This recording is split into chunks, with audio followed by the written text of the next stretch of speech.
नमस्कार, मैं हूं केशव पंडित और आप देख रहे हैं देश का तेजी से बढ़ता एटीवी न्यूज़ चैनल। इस वक्त देख रहे हैं आप हमारा खास कार्यक्रम सीधा सवाल। हमारे साथ में आज चर्चा में मौजूद हैं राजीव खत्री जी, वरिष्ठ पत्रकार हैं, अध्यक्ष हैं तिकोनिया प्रेस क्लब के। बहुत-बहुत स्वागत है आपका। जी।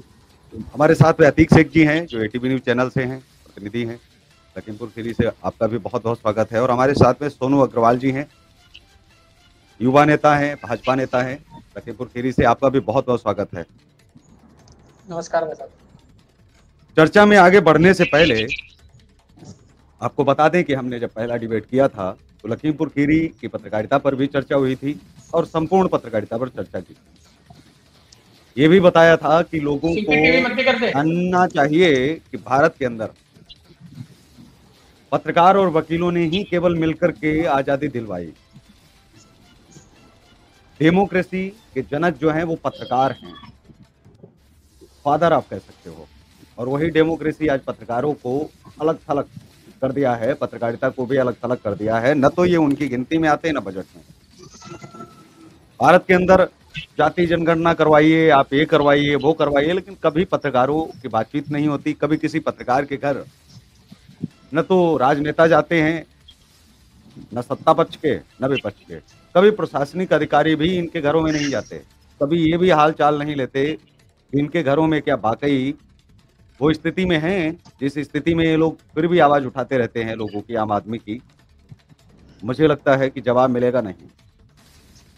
संसद सत्र चलता है, विधानसभा का सत्र चलता है, लेकिन इनकी आवाज उठाने वाला कोई नहीं है। जो पूरे देश की आवाज उठा रहे हैं वो जेल चले जाते हैं, शायद उनकी जमानत करवाने के लिए भी उनको लोग नहीं मिलते हैं। वकालत का जो पेशा है, वकील भी इनको निःशुल्क नहीं मिलेंगे। राजनेता कभी मिलने तो जाते ही नहीं है। और आम पब्लिक का क्या है? आम पब्लिक भूल जाती है। जिसने खबर छापी, जिसने न्याय दिलवाया, उसके लिए भी लड़ना है, उसकी फैमिली के लिए भी कभी लड़ना है, उसके लिए कभी नहीं खड़े होते हैं। क्योंकि हम बड़ी मुश्किल से दुश्मन पैदा करते हैं, बहुत मेहनत से। दूसरों के दुश्मन हम अपने सिर माथे ले लेते हैं। हम वो पत्रकार हैं। राजीव खत्री जी, क्या शुरुआत में जिस समय आप 17-18 वर्षों से जो आप पत्रकारिता लगातार कर रहे हैं, तमाम नेटवर्क और तमाम संस्थान आपने बदले, तब से लेकर के आज तक आपने क्या देखा है, क्या बदलाव देखा है? पुलिस थानों में जो रिस्पेक्ट थी वही रिस्पेक्ट आज मिल रही है या कुछ बदला है?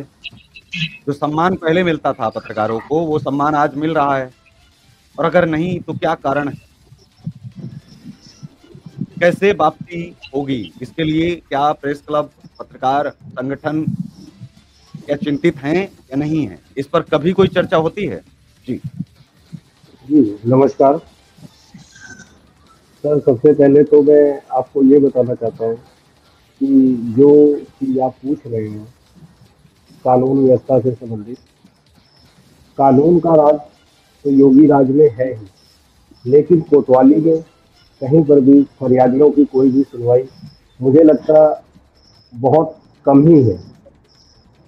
और अगर सम्मान की बात की जाए तो सम्मान पहले तो मिलता था, लेकिन अब चंद, यानी आप कहिए कि जैसे थाना प्रभारी निरीक्षक, वो तो आजकल सुनते ही नहीं हो किसी की।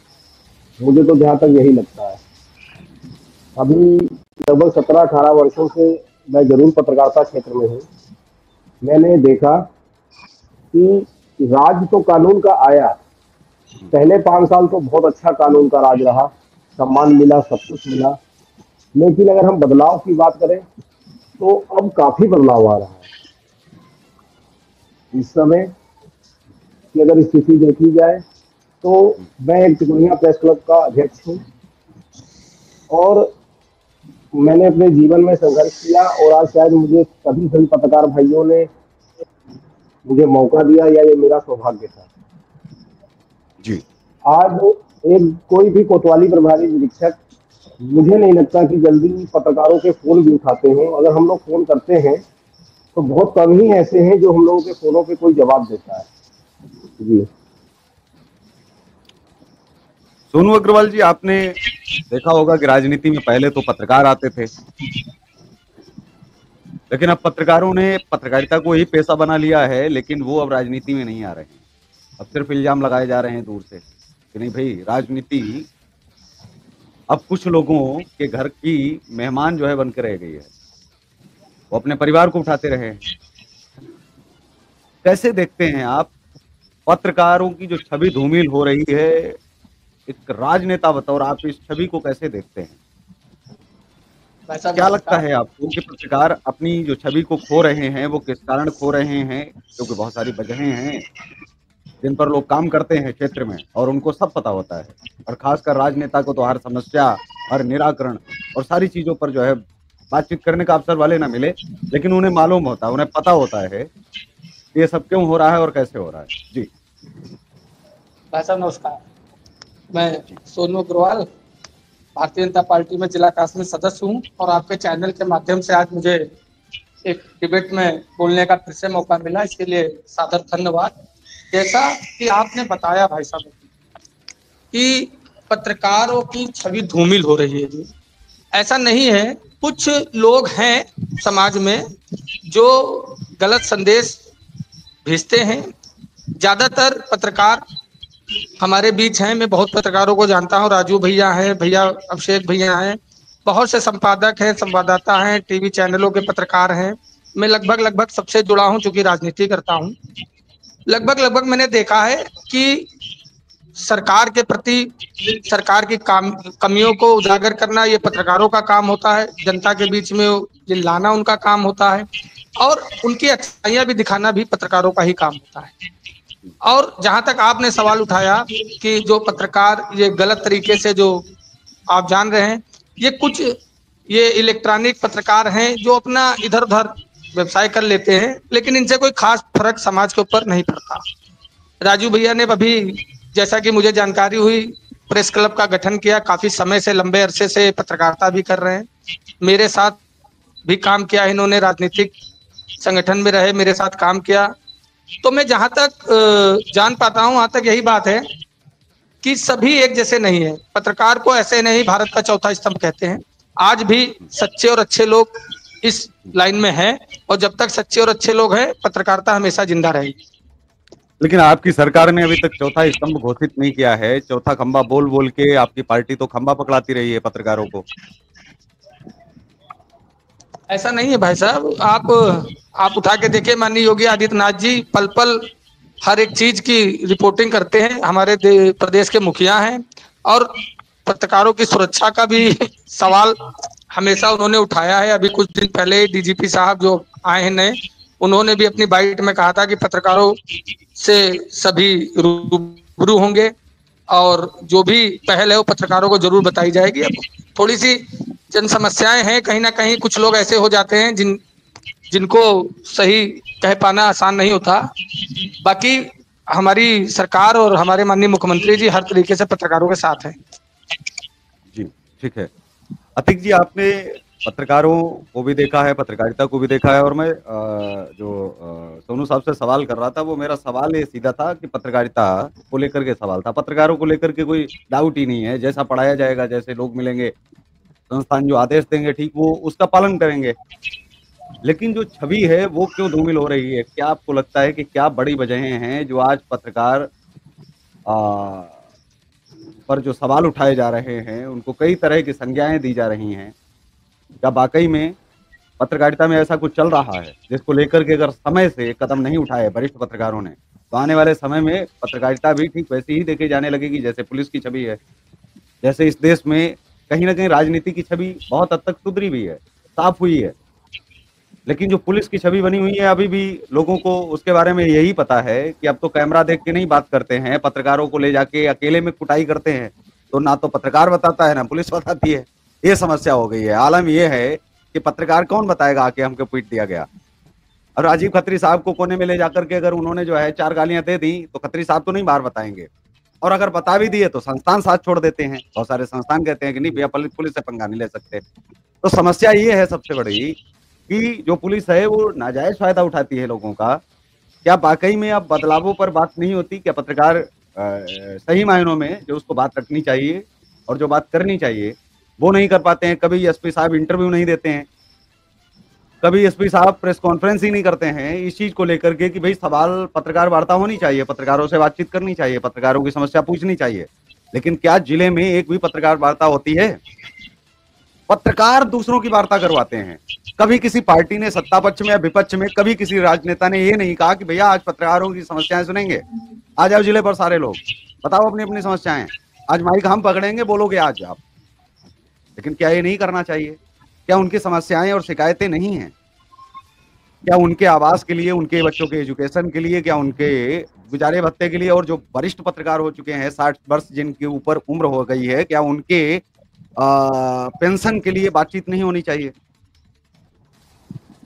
सवाल बहुत सारे हैं, लेकिन उन पर न तो कोई क्लब काम करता है, न संगठन काम करते हैं। आने वाले समय में उम्मीद यही है कि लोग काम करें। आखिर वो कब तक जो है ये कहते रहेंगे कि हम पत्रकारों की पिटाई होगी तो हम साथ खड़े हैं। भाई आप क्या कर लोगे साथ खड़े होके? मुकदमा लिखा जाएगा तो लिखा ही जाएगा, अदालत में जाएगा तो जाएगा ही जाएगा। आप पत्रकार को कैसे पकड़े रहोगे? वहां तो पत्रकार को अकेले जाना पड़ेगा। पत्रकार की मूल समस्या है कि पत्रकारों को प्रचार प्रसार का पैसा नहीं मिलता, विज्ञापन सही रूप में मिल नहीं पाता, सरकारी विज्ञापन का बंदरवांट हो रहा है। पत्रकारों के साथ में दिक्कत ये है, पत्रकार और वकीलों के साथ में, पत्रकार और वकीलों ने देश आजाद करवाया। वकीलों को तो ले लिया गया न्याय व्यवस्था में, उनको तो बोल दिया गया 3 स्तंभ हैं, लेकिन जो पत्रकार प्रथम स्तंभ थे इस देश का, पहला स्तंभ थे, जिनसे ये जो है न्यायपालिका, विधायिका, ये सब आए, जिनसे पैदा हुए, उन्हीं पत्रकारों को अलग थलग कर दिया गया, उनको निकाल के फेंक दिया गया। वकीलों को तो बोल दिया गया आप अपनी फीस ले लीजिए केस लड़ने के लिए, लेकिन पत्रकारों को नहीं कहा गया कि आप खबर छापने के लिए 100, 200, 500, 50 रुपए आप ले लीजिए, जो वैध तरीका होता शायद। पैसे तो लिए जाते हैं, बहुत सारे पत्रकार लेते हैं, बहुत सारे नहीं लेते हैं, लेकिन समस्या ये है कि अगर वैध कर दिए होते तो कम से कम पैसे तो ले पाते कि ठीक है जितना बजट है उतने में ही सही, लेकिन हम पैसे लेकर के भी कम से कम निकाल सकते हैं। डॉक्टर को बोल दिया गया आप केवल समय देने के लिए पैसे ले सकते हो, वैध है। वकील ले सकता है, इस देश में सब ले सकते हैं, लेकिन पत्रकार पैसा नहीं ले सकता है। अच्छा, देना भी सरकार ने नहीं है। भाजपा वाले भी इसलिए पैसा नहीं देते हैं सभी पत्रकारों को क्योंकि उनको हराने वाला कौन है? कांग्रेस वाले इसलिए नहीं देते, उनको जिताने वाला कौन है? वो सोच रहे हैं कि मैं जीतूंगा ही नहीं तो पैसा क्यों खर्च करूं। भाजपा वाले कहते हैं मैं हारूंगा ही नहीं तो मैं पैसा खर्च क्यों करूं। तो क्या ये विचारधारा नहीं अब धीरे धीरे बनती जा रही है? अतीक से जी। जी बिल्कुल सर, बताना चाहूँगा कि जैसे कि आपने बताया कि पत्रकारों की जो छवि धूमिल हो रही है, इसको लेकर अगर देखा जाए तो हर एक क्षेत्र, हर एक एरिया से आज के समय ये संदेश आ रहा है कि जो हमारे पत्रकार साथी हैं उनमें कुछ जिलों व कुछ क्षेत्र में ऐसे पत्रकार हैं, अगर देखा जाए तो हमारे लखीमपुर खीरी के निगासन ब्लॉक के अंतर्गत तिकुनिया क्षेत्र से जुड़ी हुई जो नेपाल बॉर्डर की एरिया है, वहाँ पे हमारे 1-2 पत्रकार साथी कुछ ऐसा बर्ताव कर रहे हैं जिनकी ना तो बॉडी लैंग्वेज सही जाती है लोगों के बीच में, ना तो किसी के बीच विचारधारा उनकी सही जाती है, ना किसी से वो कायदे से बात कर पाते हैं।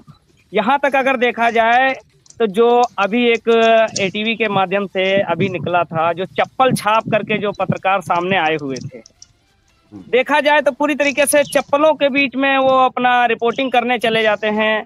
कहीं पुलिस का अगर कोई बिना यूनिफॉर्म के अगर कोई जवान अगर मिल जाता है पत्रकार साथियों को, या बिना हेलमेट लगाए हुए कोई अपने पत्रकार साथी को जो अगर पुलिस का जवान मिलता है तो उसकी तुरंत वो खबर बनाने को रेडी हो जाते हैं, या बिना यूनिफॉर्म में मिल गए या कहीं भी देखा जाए तो साफ तौर से जो हमारे पुलिस के जवान हैं वो भी ड्यूटी के समय जूते व यूनिफॉर्म में पूरी तरीके से जो है वो मेंटेन नजर आते हैं। हमारे पत्रकार साथी जिनको लेकर आज के दरमियान जो छवि पत्रकारों की धूमिल हो रही है, एक तो उनका बात करने का लिहाजा, दूसरा उनको किस तरीके से हमको कहाँ क्या करना है वो कोई चीज़ समझ ही नहीं पाते हैं, और कहाँ पे कौन सी भाषा शैली उनको यूज करनी है, किस व्यक्ति से किस भाषा में बात करनी है। सवाल उठ रहा है कि पत्रकारिता में अब एक समय आ गया है, अब एक ऐसा वक्त है कि इस समय एक ड्रेस कोड लागू हो जाना चाहिए पत्रकारों के लिए भी।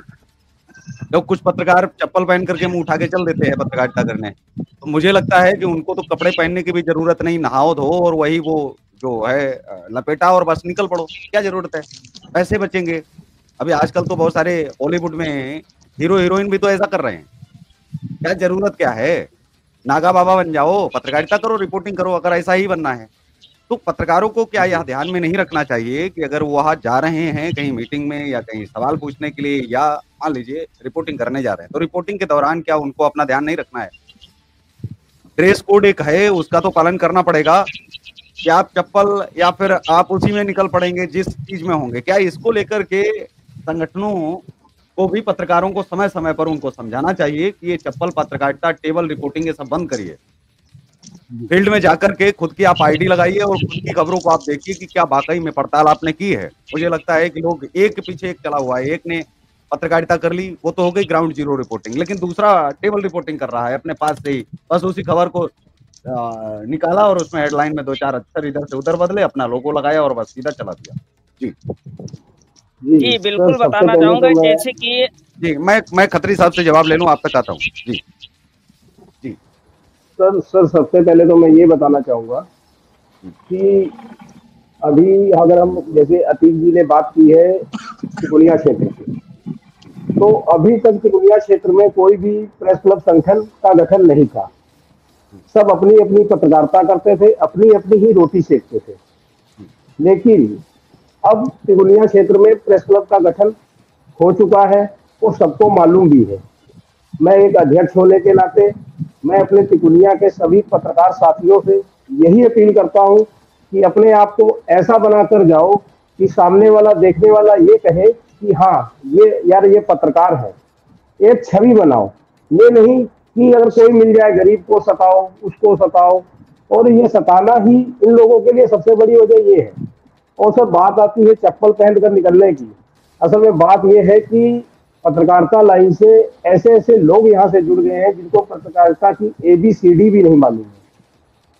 अगर हम बात करें तो पत्रकारिता के नाते भाई पत्रकारिता, आप एक पत्रकार हैं, आपको जनता की आवाज शासन प्रशासन तक पहुंचानी है, मुख्यमंत्री जी तक पहुंचानी है, प्रधानमंत्री जी तक पहुंचानी है। आप अपनी ही आवाज नहीं बोल पा रहे हैं तो आप जनता की आवाज क्या पहुंचाएंगे? ये हमारे कुछ पत्रकार साथी ऐसे हैं, मैंने देखा है कि ऐसे ही बन लेंगे, चल देंगे। अरे कहाँ जा रहे हैं भैया, साहब ने बुलाया है। पहुंच गए कोतवाली, वहां बैठे रहे। वहां से जो उनको झाड़ फूक होनी थी वो मिली। मिलने के बाद में वो अपना फिर बाइक उठाए और वापिस आ गए। मैं आपको धन्यवाद देता हूं कि आपने प्रेस क्लब तिकोनिया को दोबारा मौका दिया और उसकी प्रेस क्लब तिकोनिया की अध्यक्षता मैं स्वयं कर रहा हूं। जी हमारे अग्रवाल साहब, समाजवादी पार्टी की सरकार थी। अखिलेश यादव जी ने एक पोर्टल लॉन्च किया था और कहा था कि कोई किसी भी विंग का पत्रकार हो, प्रिंट का, इलेक्ट्रॉनिक का या डिजिटल का, किसी का भी पत्रकार हो, आपने कार्ड लेटर अपलोड करेगा, एक सरकारी कार्ड उसका जाएगा, जिससे उसे फायदा तो नहीं मिलेगा लेकिन वो सरकार की गिनती में रहेगा। जैसे भारत के अंदर ड्राइवर हैं तो उनका जो है चालक प्रमाण पत्र बनता है, ड्राइविंग लाइसेंस उनका बनता है, क्योंकि वो वह चालक हैं। ना कि इस वजह से कि उनके पास गाड़ी होनी चाहिए तभी बनेगा, ना तो ये शर्त होती है कि आप जो है तभी आपको ये जारी किया जाएगा सरकारी योजनाओं के लिए, उसका कोई लेना देना नहीं। इसलिए कि गिनती में रहें कि कितने चालक हैं। क्या चलाना इनको आता है भी है या नहीं आता है? सरकार को जब पता है कि जो पत्रकार पत्रकारिता कर रहे हैं उन रिपोर्टरों के लिए कोई भी आंकड़ा इनके पास नहीं है कितने पत्रकार प्रत्येक जिले में हैं। सूचना विभाग अधिकारी जो जिले का है वो तो सबसे भ्रष्ट, सबसे करप्ट, और मुझे लगता है कि उसके खिलाफ ही सबसे ज्यादा आंदोलन होने चाहिए। कोई आंदोलन नहीं होता है, पता नहीं क्यों, क्योंकि वो पैसा शायद आंदोलनकारियों को बांटता है और लोग गुमराह करते रहते हैं कि ये आप डीएम साहब के पास जाइए, आप पुलिस के पास जाइए। तो ऐसे में क्या फिर दोबारा वो पोर्टल बंद करने की जरूरत क्या पड़ी? भाई आज पत्रकार को झूठा करार दे दिया जाता है। एक पत्रकार जो पत्रकारिता कर रहा है कल को किसी से पैसे लेते हुए पकड़ा गया, संपादक को फोन किया, पुलिस को मना कर दिया कि इसको मैंने आज ही निकाला है, अभी निकाला है। अब पत्रकार तो फर्जी हो गया, हालांकि वो तो 10 वर्षों से, 5 सालों से, 2 साल से, साल से, महीने भर से पत्रकारिता कर रहा है। खबरें लग रही हैं, कोई जांच नहीं, कोई पड़ताल नहीं की पुलिस ने, और सीधा कहा ये फर्जी पत्रकार पकड़ा गया। जिस देश के अंदर हर तीसरी गली में एक संपादक का घर हो और हर तीसरे घर में एक पत्रकार, उस देश में कोई फर्जी बन सकता है क्या? और पत्रकार तो नौकरी नहीं है, पत्रकार तो पत्रकारिता तो समाज सेवा है। इसके लिए तो किसी डिग्री और डिप्लोमा की भी आवश्यकता नहीं है समाज सेवा के लिए। तो तो वो पोर्टल जो है वो बंद करने की जरूरत क्यों पड़ी? आज पत्रकारों का भविष्य खतरे में है। पत्रकारों को एक कार्ड कम से कम सरकारी आप जारी जो है करवाएं, अगर सरकार की तरफ से, अगर सरकार पत्रकारों को इतना ही प्यार करती है, बोले पत्रकारों सुरक्षा कानून ले आए, लेकिन पत्रकारों तो पत्रकार माना ही नहीं जा रहा ना, सरकार नहीं मानती है। पत्रकार आवास योजना ले आए, किसे लाभ मिल रहा है? जो मान्यता प्राप्त पत्रकार हैं, बस वही पत्रकार हैं सरकार की नजर में, बाकी तो पत्रकार नहीं है ना। एक भी पत्रकार को फायदा नहीं मिला उसका, एक पैसे का। और वो कहते हैं कि पत्रकारों को फायदा मिलेगा। कौन से वाले? वही पत्रकार। आप पत्रकार सुरक्षा कानून बनाओगे तो उनके दायरे में कौन आएंगे? वही आपके गिनती के गिने चुने जो पिछलग्गू पत्रकार हैं, जिन्हें गोदी मीडिया का भी तमगा प्राप्त है आजकल। तो ऐसे पत्रकार, कोई भी योजना आप ले आओ, आवास की, शिक्षा की, आप चिकित्सा की, कोई भी योजना ले आओ, लेकिन वो पत्रकारों को मिलेगी। अब पत्रकार बहुत खुश है, मेरे लिए योजना आ गई, लेकिन पत्रकारों को यही नहीं पता कि तुम्हारी तो गिनती नहीं है वहां, तुम तो गिनती में ही नहीं आते सरकार की। केवल मान्यता प्राप्त पत्रकारों को ही उसका लाभ मिलता है। बीमा योजना है, उसका भी उन्हीं को लाभ मिलता है। एक भी पत्रकार ऐसा नहीं मिलेगा। राजीव साहब बैठे हैं इसमें, राजीव जी बता दें कि क्या इनको बीमा योजना का लाभ मिला आज तक पत्रकारिता में? नहीं मिला होगा, क्योंकि मान्यता पत्रकार नहीं है।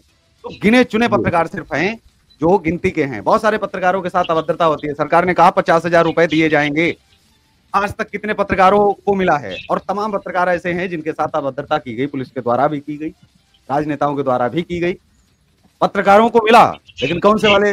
जो मान्यता प्राप्त पत्रकार थे। तो गिनती में तो मान्यता प्राप्त पत्रकार आते हैं, सरकार की नजर में तो इनकी औकात ही नहीं है कोई, इन पत्रकारों की, ये जो दिन रात मेहनत करते हैं, ये तो उनकी किसी गिनती में नहीं आते हैं।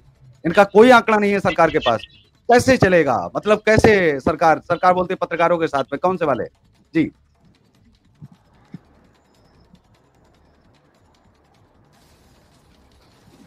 अग्रवाल साहब।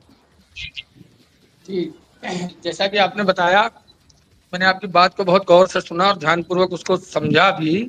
देखिए, जैसा आप बता रहे हैं श्रीमान जी, कुल मिला के सब कुछ वैसा नहीं है। मैं अगर अपनी पार्टी की बात करूं, भारतीय जनता पार्टी की, मैं स्टेटमेंट बड़ी जिम्मेदारी से दे रहा हूं, क्योंकि आजकल आपको पता है बीएनएस के बीएसए के तहत, भारतीय साक्ष्य अधिनियम के तहत बोला गया कुछ भी किसी भी प्लेटफॉर्म पर, गलत जानकारी, भ्रामक जानकारी, वो सब अपराध के दायरे में आता है। तो मैं जितना भी बोल रहा हूँ वो सब बिल्कुल सबूतों के अभाव में नहीं, सबूतों के आधार पर, साक्ष्यों के आधार पर, और अब पूरी जिम्मेदारी से बात कर रहा हूँ। जी, मैं आपकी बात से सहमत हूँ, ऐसा बात नहीं है। लेकिन मैं, जहां तक मेरी जानकारी है, मैं अपनी जानकारी के अनुसार आपको बता रहा हूं कि माननीय मुख्यमंत्री जी के द्वारा अभी तक जितने भी, अगर कोई सड़क हादसे में किसी पत्रकार की मौत हुई है या किसी भी कारण अगर जिलाधिकारी को इस मामले में संज्ञान आया है, तो ऐसा नहीं है। मैं हमारे यहाँ जिले की मैं जान रहा हूँ, अभी एक दो बातें हुई थी और प्रेस क्लब वालों ने काफी जोर हंगामा भी किया, कप्तान साहब का वहाँ ऑफिस भी घेरा और उसमें बहुत सी चीजें निकल के आई। मैं भी पत्रकार साथियों का बहुत सम्मान करता हूं, और जहां तक मेरी अपनी सोच है कि जो आपने बताया कि सिर्फ मान्यता प्राप्त ही पत्रकारों को उसका लाभ मिलता है, तो कहीं ना कहीं एक यहाँ पर एक बात और भी है कि पत्रकारों का अपना एक जो गठन है, जैसे कि राजू भैया का गठन हुआ, तो इस तरीके के अगर पत्रकारों के गठन हो और माननीय वो चीजें जिलाधिकारी तक या माननीय मुख्यमंत्री तक जाएं या सूचना कार्यालय पर जमा हो, तो उसका कहीं ना कहीं पत्रकारों को लाभ मिलेगा। होता क्या है कि बहुत से पत्रकार हैं, बहुत सी फर्जी आइडिया चलती है जिनका कहीं कोई नामो निशान नहीं है, और वो पत्रकार बने घूम रहे हैं समाज के अंदर। ऐसे कई पत्रकारों का खुलासा भी राजू भाई ने अभी कुछ दिन पहले एक पत्रकार का खुलासा किया। मेरा कहने का मतलब है कि हमारी सरकार प्रतिबद्ध है, काम करने को प्रतिबद्ध है, सबका साथ सबका विकास करने को प्रतिबद्ध है, और हम लोग काम करके दिखाने वाले लोग हैं, खाली कहने वाले लोगों में से नहीं है। हमने करके दिखाया है। अभी बरसों मैं आपको अवगत करा दूं, बहुत सी हमारे निगासन, अगर आप मेरे शायद हाथों में की उंगलियां ज्यादा निकल जाएंगी अगर आप एक पत्रकार ऐसा बता दें जिसका आवासहीन पत्रकारों को एक आवास मिला हो। देखिए, ये जो बात पूछ रहे हैं श्रीमान जी, मेरी बात, जी, मैं दोनों सवाल आपसे कर रहा हूँ। हर महीने कई मुकदमे पंजीकृत होते हैं, कई मुकदमे पंजीकृत हुए, एससी एसटी का पैसा एक दिन में निकल जाता है सरकार के द्वारा। 12.5 करोड़ रुपए मुख्यमंत्री जी के गृह जनपद में निकाले गए और पता ही नहीं उनको चला। एक ही आदमी ने 20-20 लोगों पर एफआईआर करवा रखी थी, और 10 केसों में तो एक अकेला गवाह वहां था, वो कह रहा था कि हमने तो गालियां नहीं, मतलब उसका काम ही था गाली दो ना दो, लेकिन गवाही देनी, बाद में पकड़ा गया जब हाई कोर्ट में गया तो भाई 4 लाख 8 लाख के हिसाब से 4 लाख के हिसाब से उसको 1 करोड़ से ऊपर एक ही व्यक्ति ने निकाला पैसा। मैं आपसे सवाल ये कर रहा हूँ कि लखीमपुर खीरी में क्या वाकई में या तो जागरूकता की कमी है जो लोग नहीं ले पा रहे, या वो वाकई में गिनती में नहीं आ रहे, मतलब दो में से एक चीज तो गलत है, या तो मैं या मुख्यमंत्री साहब। देखिए, मैं अपने जिले की जहां तक बात करूं, लखीमपुर खीरी जिले की, तो जिस एरिया में मैं रहता हूं काफी बाढ़ ग्रस्त इलाका है। और हमारे यहाँ आपको मैंने पहले भी बताया कि निघासन तहसील के अंदर अगर मैं गिनने लगूं तो मेरी गिनती में इतने पत्रकार है कि शायद मेरी गिनती खत्म हो जाएगी, पत्रकार नहीं खत्म होंगे। मैं लगभग 150 लोगों को तो मैं ही जान रहा हूँ। लेकिन होता क्या है, आपने बहुत अच्छा सवाल किया, जैसे अभी आपने कहा कि 12 लाख निकल गए, 50 लाख निकल गए, 12 करोड़ निकल गए। उत्तर प्रदेश कोई छोटा मोटा प्रदेश नहीं है। उत्तर प्रदेश की बागडोर इस जनता ने माननीय मुख्यमंत्री जी के हाथों में 2017 में सौंपी, और माननीय मुख्यमंत्री जी बराबर निरंतर ये काम इस पर लगे हैं। भ्रष्टाचार कैसे रुकेगा, भ्रष्टाचार पर कितनी कार्रवाई होंगी, और मेरा मानना है कि जितना योगी जी ने करके दिखाया है, अभी तक किसी सरकार ने करके नहीं दिखाया। योगी जी निरंतर अपने अधिकारियों को कल भी परसों भी ब्रीफिंग करी, साफ निर्देश है कि किसी भी प्रकार का सौहार्द इस उत्तर प्रदेश में नहीं बिगड़ना चाहिए। रही बात भ्रष्टाचार की, तो जो पुरानी सरकारें रही, सन 2003 में हमारी सरकार गई थी, और उसके बाद जो बसपा और सपा का कार्यकाल रहा, उसमें जड़ों को इतना मजबूत किया गया, थानों के बाहर दलालों का, तहसील के बाहर दलालों का। लेकिन आज योगी जी की सरकार में योगी जी निरंतर उस चीज को देख रहे हैं। मैं पूरी तरीके से आश्वस्त नहीं हूँ कि हर चीज खत्म हो गई, लेकिन ये मैं जरूर कहता हूँ, माननीय मुख्यमंत्री जी हमारे योगी आदित्यनाथ जी परम पूजनीय, उनके द्वारा जितना अथक प्रयास इस उत्तर प्रदेश को सुधारने में किया जा रहा है, आज कोई भी महिला रात में 12 बजे अपने घर जाती है, वो सुरक्षित पहुंचती है। हाँ, कुछ घटनाएं घटित हो जाती हैं, ऐसा नहीं है, मैं नहीं मानता कि कुछ घटनाएं घटित नहीं होती हैं, होती हैं, लेकिन बाबा जी के संज्ञान में आने पर, या कप्तान, उस जिले के कप्तान के, उस हल्के के दरोगा के, सिपाही के, या किसी के भी अगर उनके संज्ञान में आता है, मैं पूर्ण विश्वास के साथ कहता हूँ तुरंत कार्रवाई होती है। अब आते हैं नेता प्रतिपक्ष और विपक्ष पर।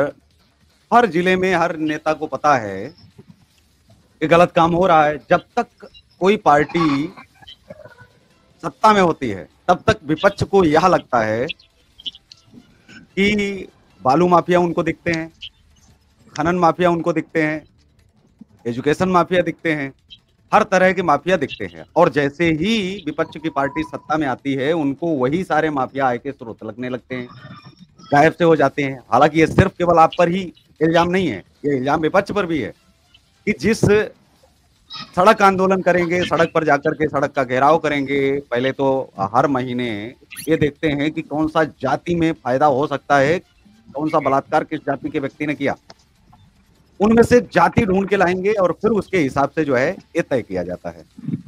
आंदोलन होते हैं ऊपर से लेके नीचे तक होते हैं। ये जो बालू खनन हो रहा है, मिट्टी खनन हो रहा है, लकड़ी का अवैध कटान हो रहा है, ऐसी जगहों पर विपक्ष या फिर सत्ता पक्ष के लोग धरना क्यों नहीं देने जाते हैं, और विपक्ष के लोग क्यों नहीं जाते हैं, जब विपक्ष में भी बहुत जगह आप हैं? क्या पत्रकार वहां जाकर के मार खाए? आप लोग तो वहां पर जाके धरना दे सकते हैं ना, और तब तक जमे रहिए जब तक आपकी सुनवाई नहीं होती है। क्या राजनेताओं की ये धर्म नहीं है? राजनेताओं का राजनीति तो धर्म है स्वयं पत्रकारिता की तरह। कि राजनीति में तो ये पता होना चाहिए कि जहां अगर लकड़ी कट रही है या खनन हो रहा है तो वहां पर आमरण अनशन करिए, अगर अनशन से सुनवाई नहीं हो रही है। मुझे लगता है ये चीजें बंद होनी चाहिए। इन पर कब ध्यान दिया जाएगा? क्या वाकई में पत्रकार चलाता रहेगा? हम तो कह रहे हैं टीवी न्यूज चैनल हर जगह जाएगा, लेकिन राजनेताओं की जो जिम्मेदारी है वो अपनी पूरी क्यों नहीं करते? क्या उनको पता है कि वहां जाकर के पिटना पड़ेगा, या फिर पैसा सही टाइम से दोनों को आ रहा है?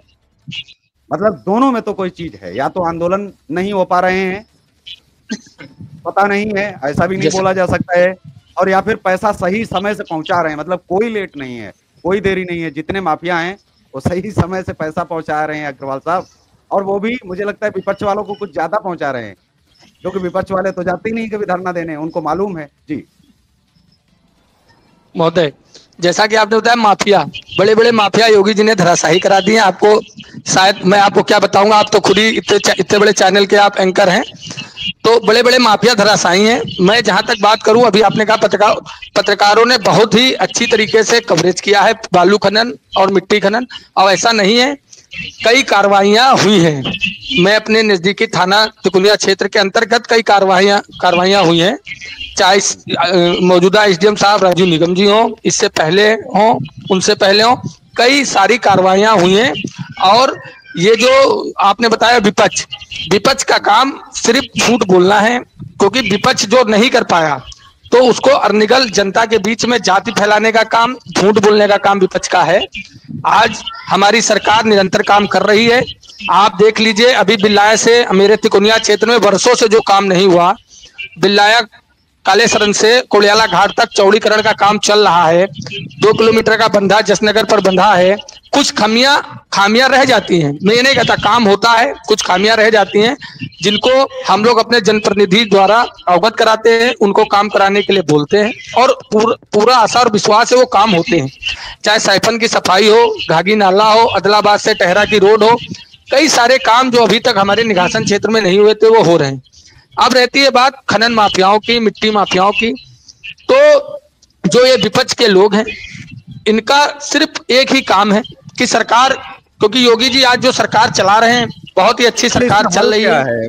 खनन है, इसका हल क्या है? मैं हल पूछना चाहता हूँ। खनन यदि बंद हो जाएगा तो मकान कैसे बनेंगे, और अगर खनन चालू रहेगा तो फिर नुकसान बहुत है। वैध क्या केवल एक कागज पर साइन कर देने से किसी अधिकारी के वही मिट्टी वैध हो जाती है?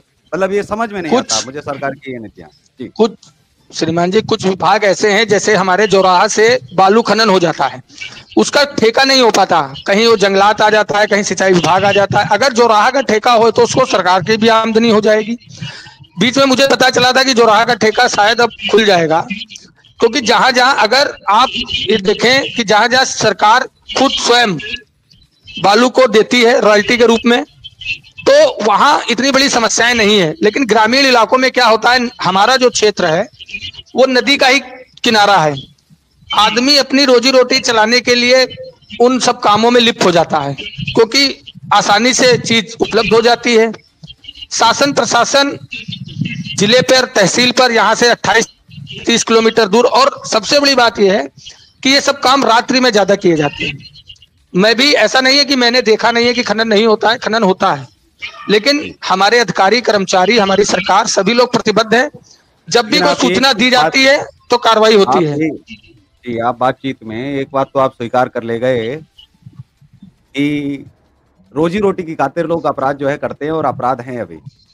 चलिए अतीक शेख साहब के पास चलते हैं। अतीक जी, जो वर्तमान परिस्थितियां हैं, लखीमपुर खीरी का बहुत ज्यादा नाम आ रहा है क्राइम में, कैसे हल हो? क्योंकि जो कभी कभी पुलिस वालों की भी बहुत सारी गलतियां आती हैं, वहाँ प्रशासनिक गलतियां भी आती हैं, और यहाँ तक कि वहाँ के तो क्षेत्रीय प्रतिनिधि, विधायक भी कह रहे हैं योगी जी को जाकर के, तो भैया हमारी पुलिस नहीं सुनती है। तो ये जो पुलिस है वो उनके खुद विधायकों की नहीं सुन रही है, जो जनप्रतिनिधि हैं चुन करके जाते हैं, जिनकी सुननी चाहिए, कैसे काम होगा? जी बिल्कुल सर, बताना चाहूँगा, जो चीज़ आपने सवाल बताया अभी, उसको लेकर जो है कुछ लोगों के अंदर कमियां पाई जा रही हैं, जिससे पुलिस उनकी सुनवाई नहीं कर रही है। कुछ उनके अंदर भी ऐसी चीजें हैं जो वो बाहर नहीं निकाल के ला पा रहे हैं। और जो आपने बताया कि योगी जी के पास विधायक से लेकर नेता तक सारे लोग जाते हैं, कि पुलिस का कहना है कि वो लोग हमारी नेता लोगों की भी नहीं सुनते हैं, तो उनकी भी कुछ भी ऐसी चीजें होंगी, या बॉडी लैंग्वेज की कमी निकल कर आ रही हो, या कुछ भी ऐसी कमियां होंगी, इसी कारण से पुलिस नहीं सुन रही होगी। जी, राजीव खत्री साहब, क्लोजिंग कमेंट चाहूंगा, क्योंकि इसी के साथ अब कार्यक्रम का समापन भी जो है करूंगा। प्रदेश में क्या वाकई में बहुत बड़े स्तर पर अब सुधार की आवश्यकता है पत्रकारों के साथ, जो अभी तक हुआ है 1947 से लेकर के और 2025 तक? केंद्र में 1 रुपया पत्रकारों के नाम से बजट का नहीं आता। कम से कम सरकारों को शर्म करनी चाहिए, 1 रुपया तो रख देना चाहिए। 40 लाख करोड़ के बजट में 1 रुपया पत्रकारों के लिए नहीं है, ना पत्रकार परिवारों के लिए है, और ना ही राज्य सरकारों में। इतनी बड़ी अनदेखी कैसे हो सकती है? जहां इस देश में 5-5 पत्रकार इस देश के प्रधानमंत्री रहे हैं, इस देश के 5-5 पत्रकार प्रधानमंत्री रहे हों, जिस देश का प्रथम राष्ट्रपति पत्रकार रहा हो, राष्ट्रपिता पत्रकार हो, संविधान निर्माता पत्रकार हो, ऐसे देश में जहां जो है आज पत्रकारों को भीख मांगनी पड़ रही है कि पत्रकारों के नाम से 1 रुपया दे दे रे बाबा। तो ऐसा नहीं हो, मुझे लगता है पत्रकारों को क्या कटोरा नहीं लगा देना चाहिए अब मुख्यमंत्री आवास पे जाकर के कि भैया इसमें जो है थोड़ा बहुत चढ़ा बढ़ावा दे दो, या पत्रकारों के नाम से क्या अब संसद में भी एक कटोरा लगा देना चाहिए, क्योंकि पैसा तो मिलेगा नहीं, ऐसे कुछ ना कुछ तो करना पड़ेगा।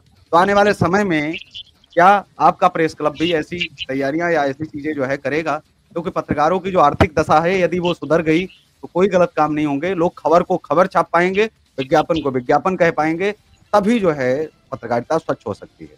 जी सर, मैं ये कहना चाहूंगा कि आज उत्तर प्रदेश में माननीय मुख्यमंत्री योगी आदित्यनाथ जी की सरकार है जी और इस सरकार में हमें तो पूर्ण विश्वास है कि पत्रकारों के लिए माननीय मंत्री जी, मुख्यमंत्री जी संघर्ष कर रहे हैं और हम बिल्कुल दावे के साथ ये कहते हैं कि मुख्यमंत्री योगी जी के राज में पत्रकारों की सुनवाई अवश्य है, होगी भी। अभी हम बात करते हैं माननीय मुख्यमंत्री जी के द्वारा लखनऊ में कई धरने प्रदर्शन चल रहे थे पत्रकार संघों के द्वारा।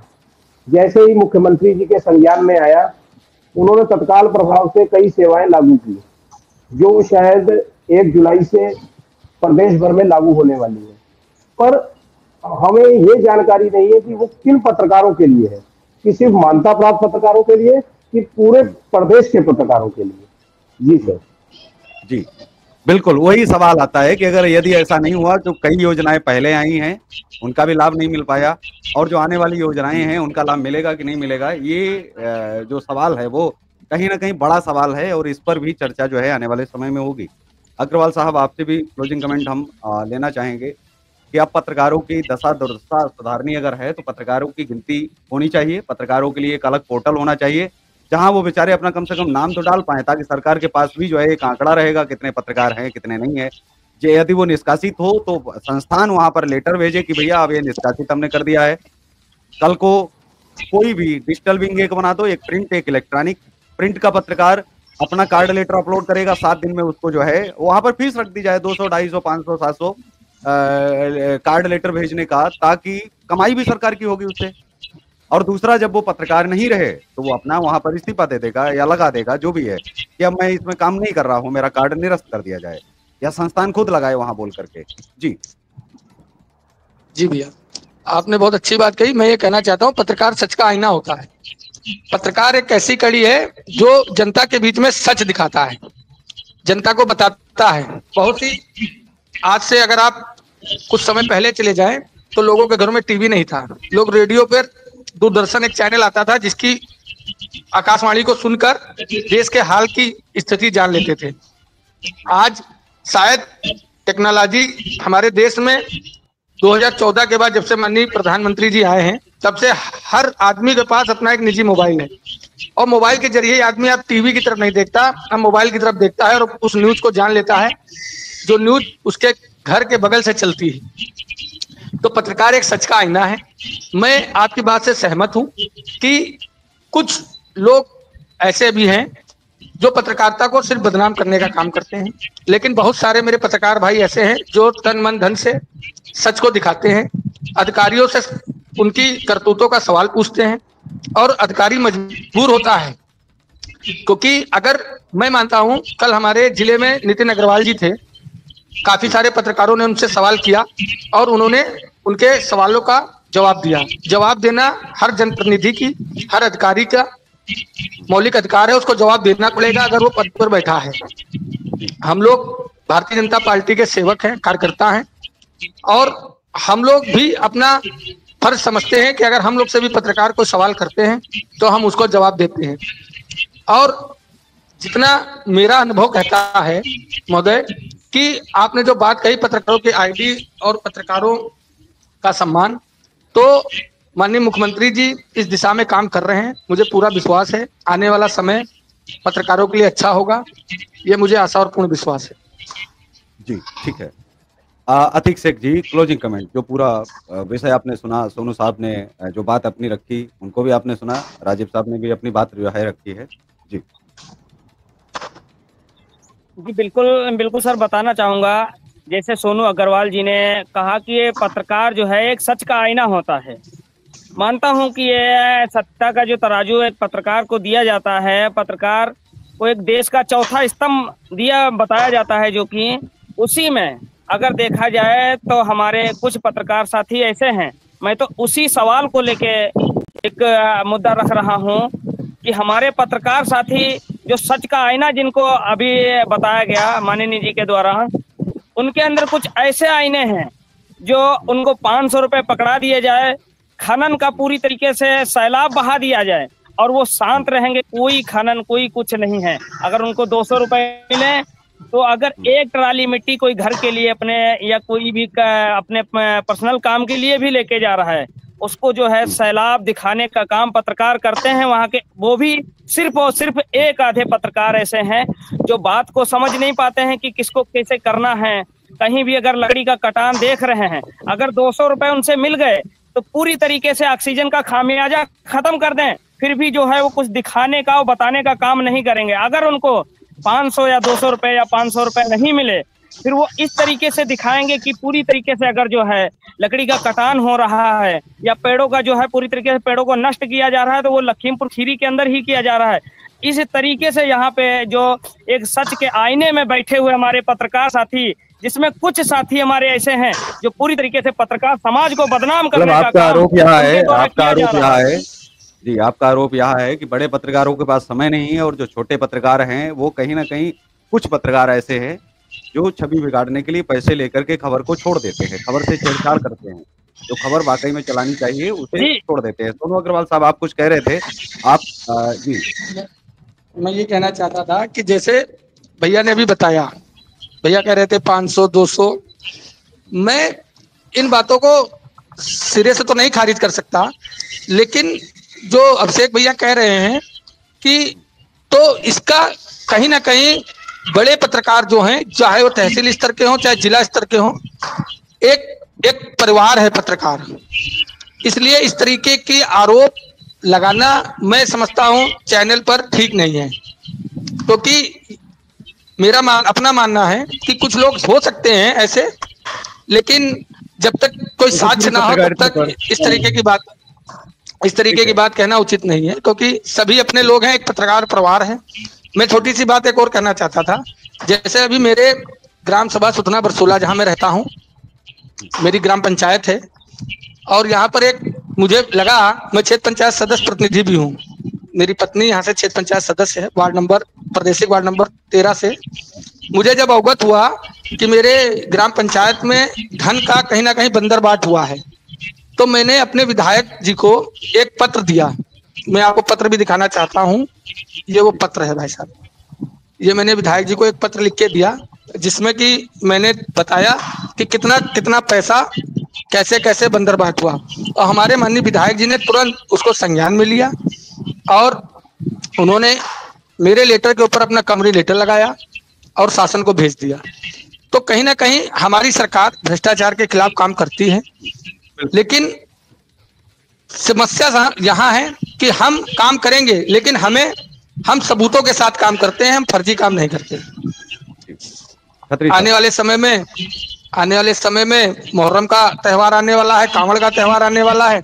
माननीय मुख्यमंत्री जी ने क्या कहा है सबको पता है, और मैं तो यही कहता हूं कि पूरी शालीनता के साथ और प्रेम से ये त्यौहार निपटे। सभी पत्रकार भाई जितने भी हमारे यहाँ डिबेट में मौजूद हैं या जो मुझे सुन रहे हैं, सभी लोग अच्छे से इन त्योहारों की कवरेज करें और अपना ध्यान रखें। खत्री साहब, आप कुछ कहना चाह रहे थे? जी, अभी सोनू अग्रवाल भाई साहब जी ने बताया कि भ्रष्टाचार के मामले में मैंने शिकायत की है। तो जैसे माननीय प्रधानमंत्री नरेंद्र मोदी जी और मुख्यमंत्री योगी जी कहते हैं कि हम जीरो टॉलरेंस नीति से भ्रष्टाचार को खत्म कर रहे हैं, और कार्यकर्ता हमारी पार्टी की रीढ़ की हड्डी है।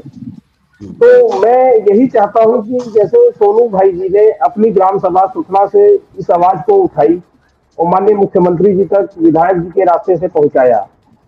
तो और भी ग्राम सभाएं हैं, वहां भी भाजपा के कार्यकर्ता मौजूद हैं। क्या उनको ये आवाज नहीं उठानी चाहिए? क्या वो ये सब करके, जो भी कार्यकर्ता है, मैंने तो ऐसा देखा, कुछ कार्यकर्ता ऐसे हैं जिनके अकाउंट में भी शायद जाता होगा, मैं कह नहीं सकता, पर क्या घर सोनू भी भाई जी की बात क्या जी, सोनू क्या भाई जी की बात मुझे बहुत अच्छी लगी। जो नहीं एक नहीं ये भाजपा यानी मौजूदा मौजूदा हाँ सरकार के एक कार्यकर्ता होने के नाते, एक भाजपा नेता होने के नाते, उन्होंने जी अपनी ही ग्राम सभा का रिकॉर्ड मांगा और उसको माननीय मुख्यमंत्री योगी जी तक पहुंचाया। क्या जी सभी कार्यकर्ता ऐसा कर सकते हैं? बिल्कुल कर सकते हैं, अगर वो चाहे तो। और मैं सभी कार्यकर्ताओं से आपके चैनल के माध्यम से अपील भी करता हूं कि भाजपा नेता सोनू अग्रवाल जैसे आप लोग भी अपने क्षेत्र से, अपनी ग्राम सभा से समस्याएं को उठाएं, मुख्यमंत्री जी तक पहुंचाएं। हो सकता है कि आपके पहुंचाने से मुख्यमंत्री जी का सपना भ्रष्टाचार, जीरो टॉलरेंस की नीति से खत्म हो जाए। जी, लग रहा है आप भाजपा कार्यकर्ताओं की मुख्यमंत्री जी को सुपारी दे रहे हैं कि आने वाले समय में आप जो है घर गिराइए। इस तरह का आप कुछ कह रहे हैं क्या? लेकिन चलिए, बहुत अच्छा लगा आप जो है जुड़े और आप सभी ने जो है अपनी अपनी राय रखी, अपनी अपनी बात रखी। लेकिन ये हमेशा मैं कहता हूँ कि पत्रकारिता को मजाक बनाकर रखा है सरकारों ने। सरकारों तक एक अच्छा प्रतिनिधि मंडल जाना चाहिए और उससे ज्यादा संगठनों ने। इस देश में सबसे ज्यादा पत्रकारों का और पत्रकारिता का शोषण किया है तो वो सिर्फ संगठनों ने। संगठनों को या तो पता नहीं है या जानबूझ करके वो जो है इससे अछूते रहे और इसको छेड़ा ही नहीं कभी इस विषय को। कभी उन्होंने कहा ही नहीं कि पत्रकारों में एक जो है यहाँ आयोग बनना चाहिए। क्यों पत्रकारों का कोई आयोग नहीं है? क्यों उनके परिवार कल्याण बोर्ड का गठन नहीं किया गया? क्यों शहीद पत्रकार बोर्ड का गठन नहीं किया गया या आयोग बनाया जाता या परिषद बनाया जाता? कुछ न कुछ तो समितियां बनाई जाती। एक भी शहीद पत्रकार, जबकि हर साल हजारों पत्रकार अपनी जान गंवाते हैं देश के अंदर, और एक भी पत्रकार शहीद घोषित नहीं किया जाता। मुझे ये लगता है कि ये बहुत ही ज्यादती है। आज पत्रकारों को आवाज भी उठानी चाहिए, पत्रकारों को राजनीति छोड़नी नहीं चाहिए, जबकि अपनी मांग करनी चाहिए कि अब पत्रकारों के लिए भी आप आरक्षण लागू करें। पत्रकार क्यों नहीं आरक्षण ले सकते? पत्रकार क्यों नहीं हिस्सा हो सकते हैं? समाज सेवा करते करते क्या पत्रकार आरक्षण की मांग नहीं कर सकते? पत्रकारों के लिए रिजर्वेशन कोटा होना चाहिए, प्रत्येक पत्रकार के लिए। यात्रा सुविधा की संस्कृति निःशुल्क की जानी चाहिए। लेकिन जब मांग करेंगे आप, तभी सरकार देगी। सरकार अपने आप नहीं देती है।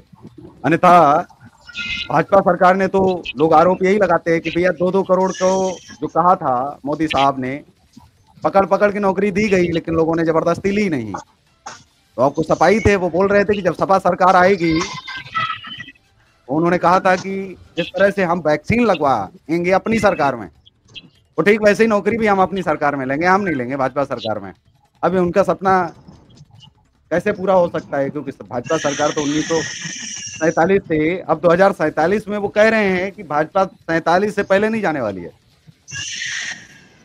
और लोग जो है अब जश्न मना रहे हैं, बहुत सारी चीजें कर रहे हैं। लेकिन हम एक ही बात कहेंगे कि वाकई में भाजपा सरकार में बहुत कुछ मजबूत हुआ है, देश का नाम मजबूत हुआ है, देश की रीढ़ की हड्डी मजबूत हुई है। कुछ खामियां, ये गड़बड़ें, ये सब चलती रहेंगी, सदा सर्वदा ये चलता आया है। जो लोग हैं वो जागरूक हों, अपनी जिम्मेदारी निभा रहे हैं, इसके लिए भी उन लोगों को बधाई। जो जागरूक होने वाले हैं उनसे बस यही कहेंगे कि आप लड़िए, आप आइए, हमें बताइए और हम आपकी इस लड़ाई में साथ देंगे। तो इस कार्यक्रम में बस इतना ही, हमें दीजिए इजाजत। नमस्कार और आप देखते रहिए देश का तेजी से बढ़ता ATV।